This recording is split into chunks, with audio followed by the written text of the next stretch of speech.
নমস্কার দর্শক বন্ধুরা, রেস স্পোর্টসে আপনাদের সকলকে স্বাগত। আমরা এখন রয়েছি এআইএফএফ সেন্টার অফ এক্সেলেন্সের রাজারহাটে, যেখানে কিন্তু চুটিয়ে অনুশীলন করছে ইস্ট বেঙ্গল দল।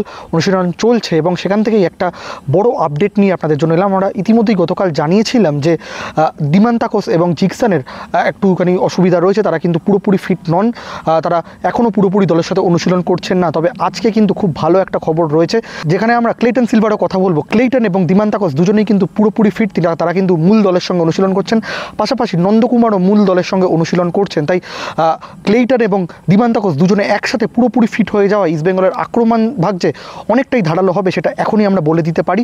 তবে জিকসান এখনও কিন্তু পুরোপুরি ফিট নন, তিনি গতকাল রিহ্যাব করলেও আজকে বল পায়ে সামান্য অনুশীলন করছেন, যদিও পুরোপুরি অনুশীলন করছেন না।